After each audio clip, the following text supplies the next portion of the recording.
Good afternoon, everybody. How are we? Good? Good. President Trump is saddened and outraged over the brutal murder of 2 Israeli embassy staff here in Washington, D.C. last night. Yaron Lashinsky and Sarah Milgram were a beautiful young couple. In fact, we learned that Yaron was planning to propose to Sarah next week in Jerusalem. Yaron's father, Daniel, spoke about the young couple's devotion for one another this morning. He said, "They were in love, one for the other. The embassy told us they were like a star couple at the embassy. I never expected something like this. He had his whole life before him." These words, especially every parent knows, are heart-wrenching. The evil of anti-Semitism must be eradicated from our society. I spoke to the Attorney General this morning. The Department of Justice will be prosecuting the perpetrator responsible for this to the fullest extent of the law. Hatred has no place in the United States of America under President Donald Trump. Everyone here at the White House is praying for the victims' friends and families during this unimaginable time. Now for some scheduling announcements. On Saturday morning, President Trump will deliver the commencement address at the United States Military Academy at West Point. On Monday, to commemorate Memorial Day, the President will visit Arlington National Cemetery and participate in a wreath-laying ceremony. The President will further honor our military next month on June 14th when he hosts the 250th anniversary of the United States Army with a grand military parade celebration right here in our nation's capital. President Trump will be joined by veterans, active duty troops, wounded warriors, Gold Star families, and patriotic Americans from across the country to celebrate our heroes who have kept us safe. Tickets for the parade and the celebration are available through the America 250 Commission's event registration portal. It will be a truly historic and special day for our country. After the parade, President Trump will travel to the G7 Leaders Summit in Canada from June 15th through the 17th. We will be sending an additional logistics information out after the briefing. Last night, Republicans in the House passed the One Big Beautiful Bill Act, the most significant piece of legislation in years. There were a lot of good faith negotiations in the Republican conference leading up to the final passage, but as always, President Trump came in at the end to bring all sides together and get this deal done. This One Big Beautiful Bill will implement President Trump's Make America Great Again agenda by delivering the largest tax cut in American history for middle-class families, the working class, and small businesses. The One Big Beautiful Bill fulfills President Trump's promises of no tax on tips, which was applauded today by the CEO of Uber, no tax on overtime, a Made in America auto tax break, Trump savings accounts for newborn babies, and substantial tax cuts for our amazing seniors' Social Security benefits.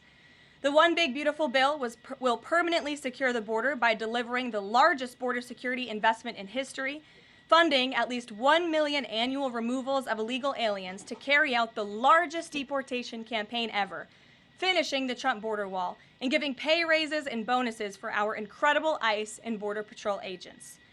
The One Big Beautiful Bill protects the Medicaid program and its benefits for the most vulnerable Americans that the program was designed for, by kicking off 1.4 million illegal aliens from receiving benefits and implementing common sense work requirements for able-bodied Americans.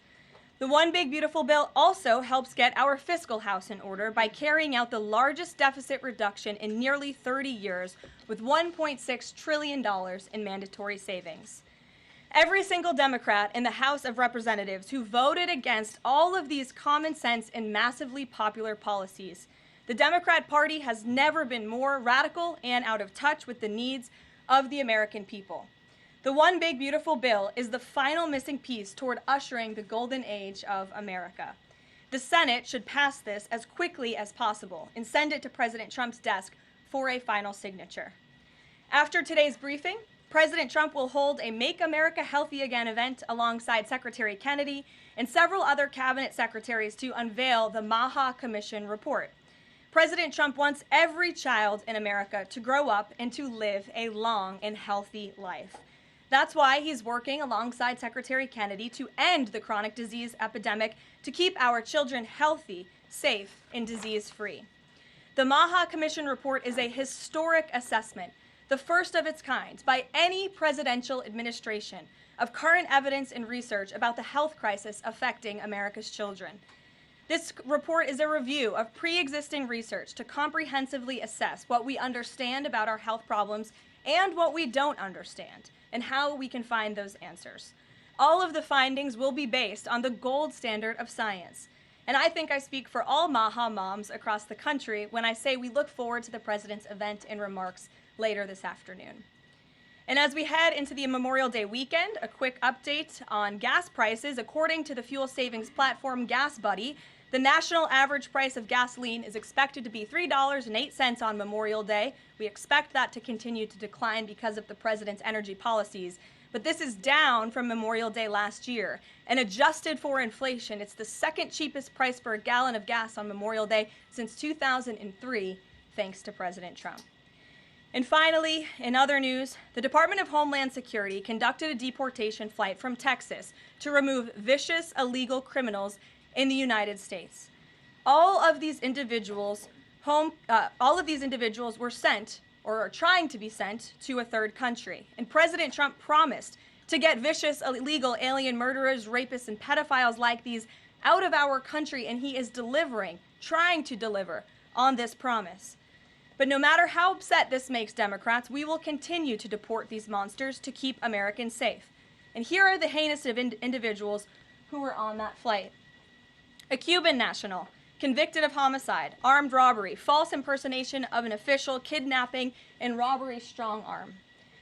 A Cuban national convicted of attempted first-degree murder with a weapon. A citizen of Laos convicted of first-degree murder and robbery. A Mexican national convicted of second-degree murder. A citizen of South Sudan convicted of robbery and the possession of a firearm. A citizen of Burma convicted of lascivious acts with a child less than 12 years old. A citizen of Burma convicted of first-degree sexual assault involving a victim mentally and physically incapable of resisting. It's disgusting. And a Vietnamese national convicted of first-degree murder.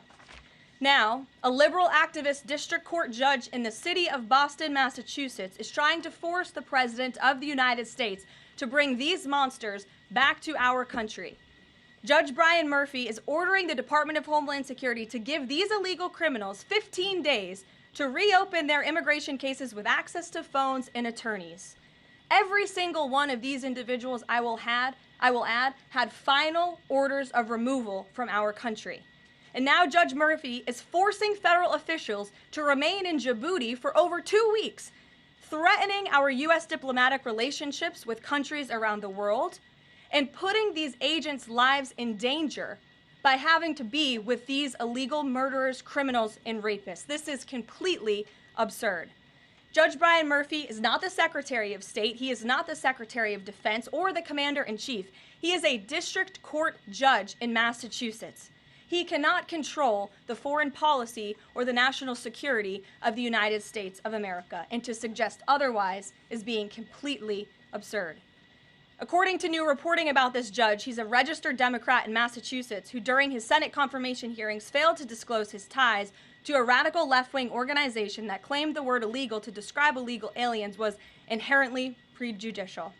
This massive judicial overreach by Judge Murphy is part of the same opposition our administration has faced since day one. Radical left-wing judges are egregiously trying to stop President Trump from using his core constitutional powers as head of the executive branch and commander-in-chief.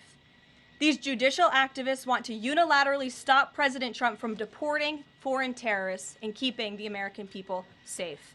Nearly 80 million Americans re-elected this president to deport illegal criminals from our homeland, and polling consistently shows that 90% of Americans want illegal alien criminals, especially those with final orders of removal from our country, who have chosen to continue to stay here illegally. Americans want these people sent home. We hope the Supreme Court will continue to rein this in as soon as possible to restore proper constitutional order in our country. We'll take some questions. And here in our new media seat today, we have Jillian Michaels. She's a renowned personal health expert. I know all of you know her. I certainly do, watching fitness videos growing up. And a media powerhouse who continues to expand her reach with her podcast, Keeping It Real. Jillian, I know you're here today for the Make America Healthy Again event. We're proud to welcome you to the White House. Thanks for being in the briefing. Why don't you go ahead? Thank you for having me. As a Maha mom yourself, how do you interpret the significance of this report in terms of delivering measurable health improvements for Americans and their kids, and what specific actions does the administration plan to take in response to it? Sure. Well, thank you for the question. And again, thank you very much for being here. I would like to emphasize, we held a call earlier today with Secretary Kennedy, Secretary Rollins, Administrator Zeldin, and other officials at Health and Human Services to talk about the gravity of this report. When the president took office, he promised to make this country healthy again. And the president signed an executive order directing this commission. And now, less than 100 days later, the commission is delivering this report. It's another promise made and another promise kept. And the report identifies 4 major factors that are contributing to the rise in childhood chronic disease. Again, this is the first time the federal government has really recognized in a single report that we have a problem in our country. Our children are getting sicker, not healthier. This is not just a crisis, a health crisis, but it poses national security implications as well. And this administration is focused on ensuring we understand why. The 4 factors contributing to the report, as you will all hear from the president later, are number 1, poor diet, a robust discussion about ultra-processed food that are dominating our children's diets, environmental chemical exposure, plastics and other chemicals that are unfortunately a part of our daily American life.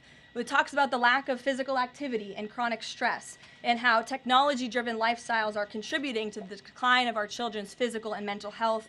And then lastly, the report touches on the over-medicalization that's taking place in our American society, nowhere else in the world, but just right here in the United States of America. And the report directs the entire administration to understand why these issues are happening and what public policy can the administration implement to ensure that we are fostering a more healthy country for our children. So I'll leave it at that and let the president and his team speak more about this historic report later. But this should be good news for everyone. I don't care what your politics are. We should all agree that we want our children to be healthy and safe, and we want our food supply to be healthy and safe. We have the best farmers and ranchers in the world right here in the United States of America, and we have the best workers in the world. We have the best people in the world, but unfortunately we have a health crisis that's been plaguing us for too long, and this report speaks to the heart of it. You're welcome. Thanks for being here. Garrett, go ahead. Karoline, you guys are very proud of your record on transparency. I have 2 transparency-related questions for you. Sure. On the president's dinner tonight, will the White House commit to making a list of the attendees public so people can see who's paying for that kind of access to the president? Well, as you know, Garrett, this question has been raised with the president. I have also addressed the dinner tonight. The president is attending it in his personal time. It is not a White House dinner. It's not taking place here at the White House, but certainly I can raise that question and try to get you an answer for it. Okay, and on the Qatari aircraft, the Air Force has said they're going to classify all the information about the work that has to get done to bring it up to snuff to be Air Force One. Previous Air Force One contracts, including the one that the president entered into in 2018, are public. That's available knowledge. Will the White House commit to releasing who's doing that work and the cost of that work? I understand that some elements might be classified about specific systems, but will you commit to releasing that basic information so people can see ultimately what this costs? Well, Garrett, as you know, that's a question for the Department of Defense and the United States Air Force, who is accepting this jet as part of their fleet. Declassify anything he wants. Well, you'll have to ask the Department of Defense and the United States Air Force, who is accepting this jet as part of its fleet. Peter. The president can declassify anything that he wants. Has he looked to see if there are any records here that would contradict what we've been told about Joe Biden's decline? He has not directed anyone, to my knowledge, to look into that, but surely I can ask him if he intends to. I think the president has spoken on this pretty extensively, and I have spoken about it extensively from this podium as well, how it was truly one of the worst political scandals this country has ever seen, that the previous administration covered up the decline in the former president's mental and physical ability. And it's now all coming out, but the American people knew the truth, and that's one of the many reasons why President Trump won the election on November 5th. And President Trump says that he basically thinks unelected Biden staffers concealed his decline so that they could use the levers of power for their own personal gain. Well, Look, that's not just the president thinking that, Peter. There's a new book out. I don't know if any of you have heard about it. Again, a little bit too late because the American people knew the truth on this from the very beginning. And there were reporters in this room, including some from your network, Peter, I'll give you a little bit of credit here, who have said that clearly Joe Biden's staffers were engaging in this cover-up. So this is common sense. This isn't the president making it up. These are facts that are now finally being revealed. Right, and I'm not saying the president's making it up, but he specifically talks about the auto pen. He thinks that staffers were using this auto pen. Is there some kind of like a badge that you have to swipe to use an auto pen? Is there a record of that? I can tell you here at this White House, the president signs any document that has legal implications. The president signs every executive order. He signs every proclamation. He signs pretty much every document that is needed for the president's signature, with the exception of maybe some letters to children. From what we have heard and seen, that was not the case in the previous administration, and the president is raising good questions that are worth looking into. And as for Maha, I'm going to take a sip of water, if that's okay with you guys. Go ahead. Thanks, Caroline. Back to the presidential gala tonight. Did anyone in the White House or in the White House counsel's office advise the president against holding this sweepstakes, whereby people who spent the most money on his Trump coin would then have access to the president at this dinner? Again, the president has been asked about this. He has addressed this. I have also stated previously from this podium that the president is abiding by all conflict of interest laws that are applicable to the president.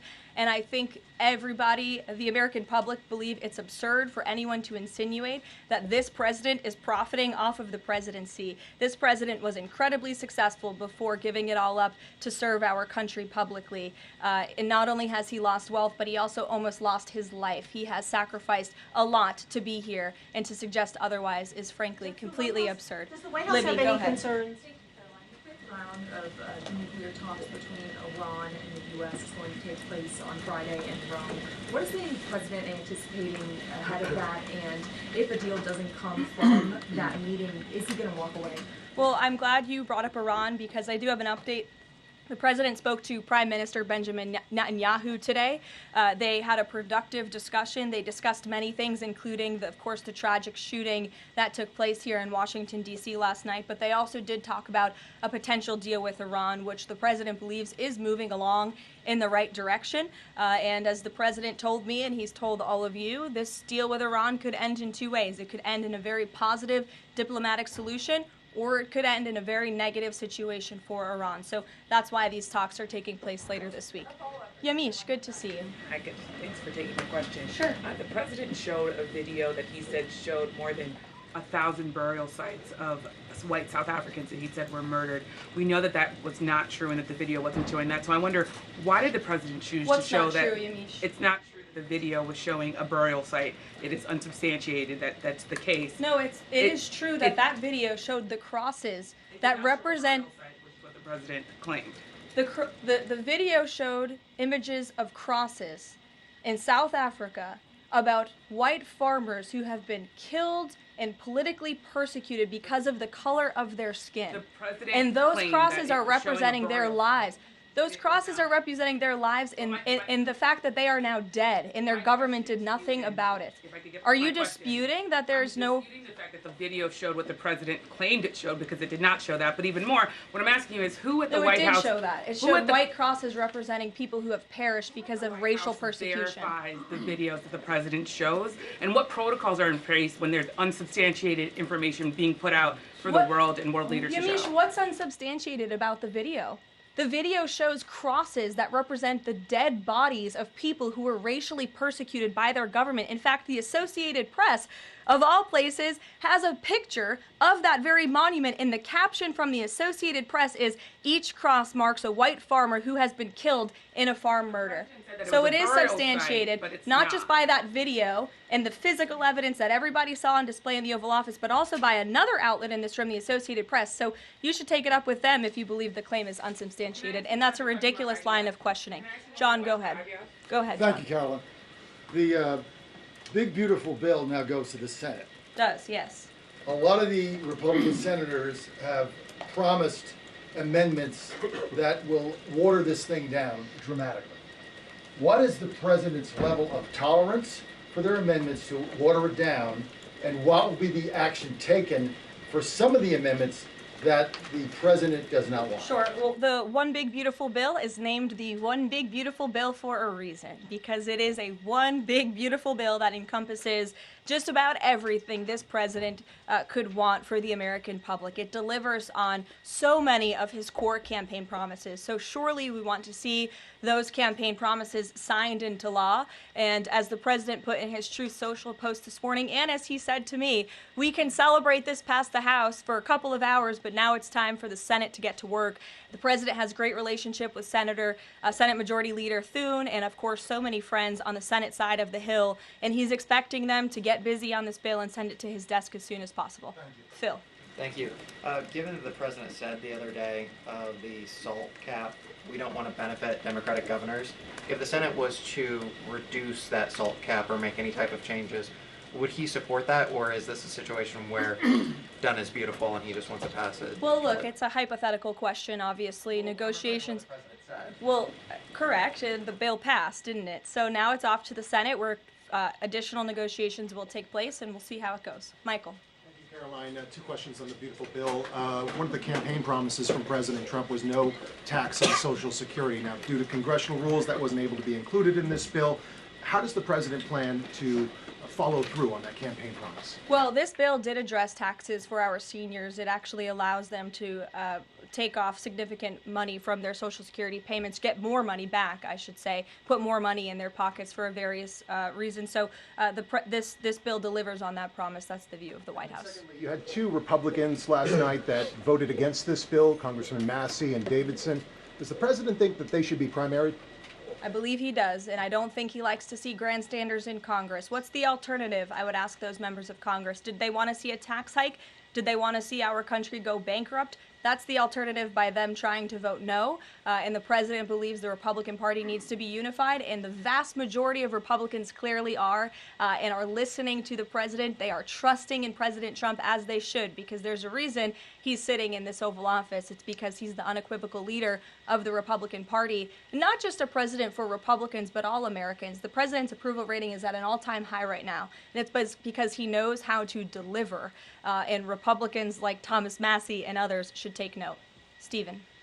Thank you, Caroline. Building on the question about Social Security, the bill includes the president's promises to address taxes on tips and overtime. Could you say his feelings about the income cap? Is he satisfied where that landed? And also on a different matter, can you comment on the investigation that the Justice Department has into Andrew Cuomo? As for the first question, the president is clearly satisfied where the bill landed because it passed. Again, now it has to go to the Senate, so changes could certainly be made. As for your second question, I would defer you to the Department of Justice.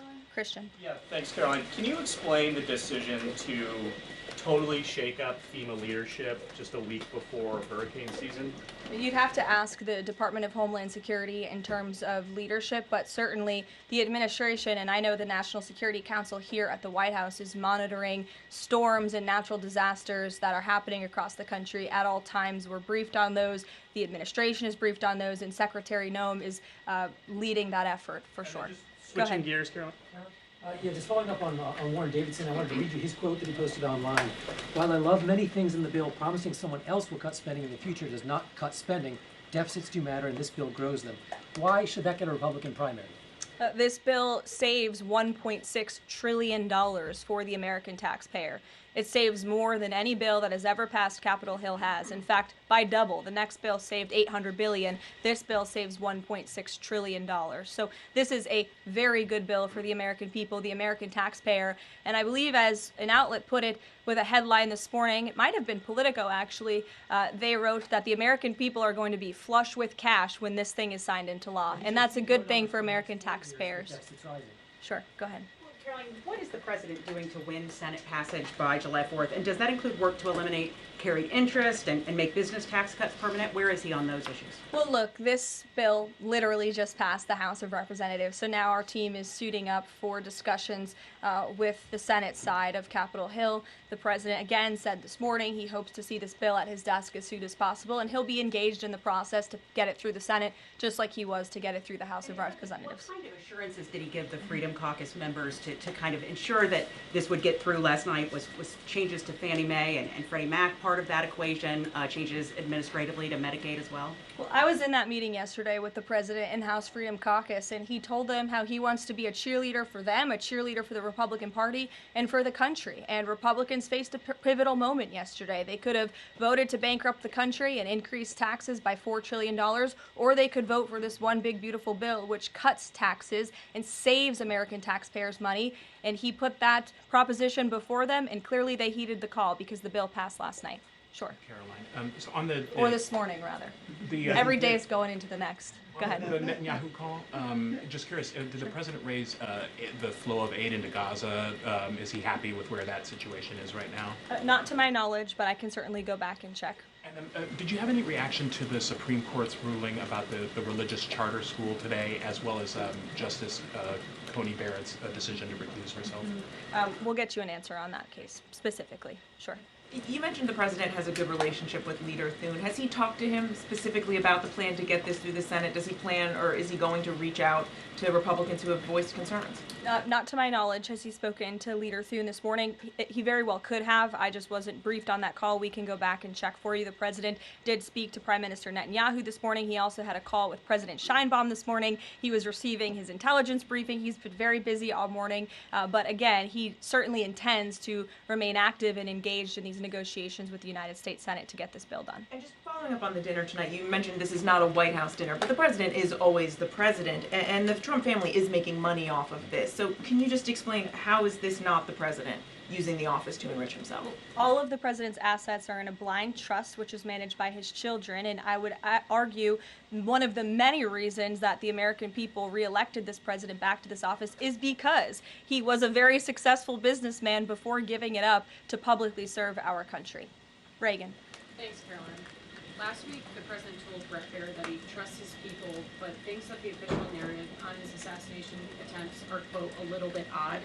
FBI Deputy Director Dan Bongino said days later that there's no conspiracy to find, and as he put it, quote, the there that you're looking for is not there.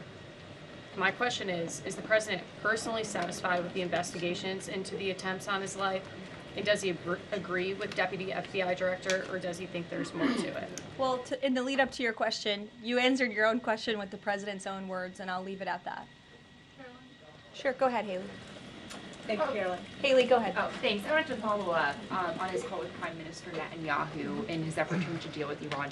Does he feel like he has the Prime Minister's support in this effort at this point, or did the Prime Minister raise concerns to him in this conversation? I won't get further into the private discussion between the president and the prime minister, but surely they have a good relationship, one that's built on transparency and trust. And the president has made it very clear to not just Prime Minister Netanyahu, but also the world, that he wants to see a deal with Iran struck if one can be struck. He does not want to have to take the latter option, the more severe and negative option. He wants to see a deal. The president is a deal maker, and he believes strongly in diplomacy, and he's made that clear to the prime minister, but also to all of you and, frankly, the rest of the world. Mary. Thank you, Caroline. Two questions, one on the terror attack last night and then another on the big, beautiful bill. Do you or President Trump have a message to politicians like Ilhan Omar, who only this morning explicitly avoided condemning this act of terror? It's despicable. And frankly, we have seen a rise in anti-Semitic protests, of pro-Hamas protests, of terrorist sympathizers. We saw them on our college campuses, and we've seen the Democrat Party turn a blind eye and in some cases actually embrace such anti-Semitic illegal behavior. And that's why this administration has done more than any administration in history to crack down on anti-Semitism. As you know, in January, when the president took office, he signed a new executive order to combat anti-Semitism. He created a commission focused on doing just that. The Justice Department announced their task force as well. The Secretary of State, Marco Rubio, has revoked thousands of student visas from campuses where these pro-Hamas terrorist campus agitators and violent protests took place. And we've also withheld funding from those very campuses as well in an effort to combat anti-Semitism. So the president's made it very clear that such hatred will have no place in our country. Thank you. And then on the big, beautiful bill, I know there's a provision that the House included that defunds Planned Parenthood, not only because of the fact that it's the nation's largest abortion provider, but also because it's, I think, the biggest distributor of transgender hormones right now, even to minors, according to Live Action. So is the president committed to making sure that provision stays in the Senate? The president has maintained a very clear commitment to ensuring that this administration and the American people's tax dollars are not funding any institution. That includes hospital systems that are funding the chemical castration and mutilation of children. We're not going to tolerate taxpayer dollars going to such efforts. Sure. Thanks, Caroline. You mentioned at the top of the briefing that the migrants were to be sent to a third country. I was just wondering, could you share any more on, which countries the administration has struck these agreements with, and what that agreement with South Sudan specifically looks like? Well, first of all, I won't litigate foreign policy from the podium, but what I will reiterate is the absurdity of this ruling from a district court judge in Boston who is just creating new immigration laws out of thin air. This administration, let me be very clear, because there have been a lot of fake headlines about this deportation flight over the last 2 days. This administration has complied with all court orders. And the individuals whose names I just revealed and whose criminal histories I just spoke of that are on this flight, every single one of them had a final order of removal from our country. In fact, one of these violent illegal criminals had a final order of removal given to him in 1999. It's 2 years after I was born. This individual, this criminal, has been living in our country for an entire generation. And now we have a district court judge who is trying to tell the president and the Secretary of State and the Secretary of Homeland Security that an illegal criminal murderer who's been hiding in the shadows in our country for nearly 30 years cannot be deported from United States soil. That not only is undermining our entire immigration system, but it is also undermining our diplomatic negotiations with countries around the world. How are countries on this earth supposed to trust the United States government and these good faith diplomatic negotiations when these countries accept these repatriation flights? How are they supposed to trust us if we have radical district court judges who are going to say, no, you can't do that? And now these illegal criminal murderers and rapists have to sit in Djibouti with our ICE agents who now have to sit there for more than 2 weeks without the proper resources. This judge is not only undermining our immigration system, undermining our foreign policy and our national security, but this judge is undermining the safety of the ICE agents who are putting their lives on the line to remove this list of illegal criminal terrorists. It's truly despicable what's happening in our court system, and the president and this administration hope that the Supreme Court will do what it needs to do to rein in these liberal activist judges. And the Supreme Court has already said it is well within the president's purview to dictate foreign policy, and a radical district court judge should not be getting in the way of that. We'll see you all later at the Maha event. Thank you.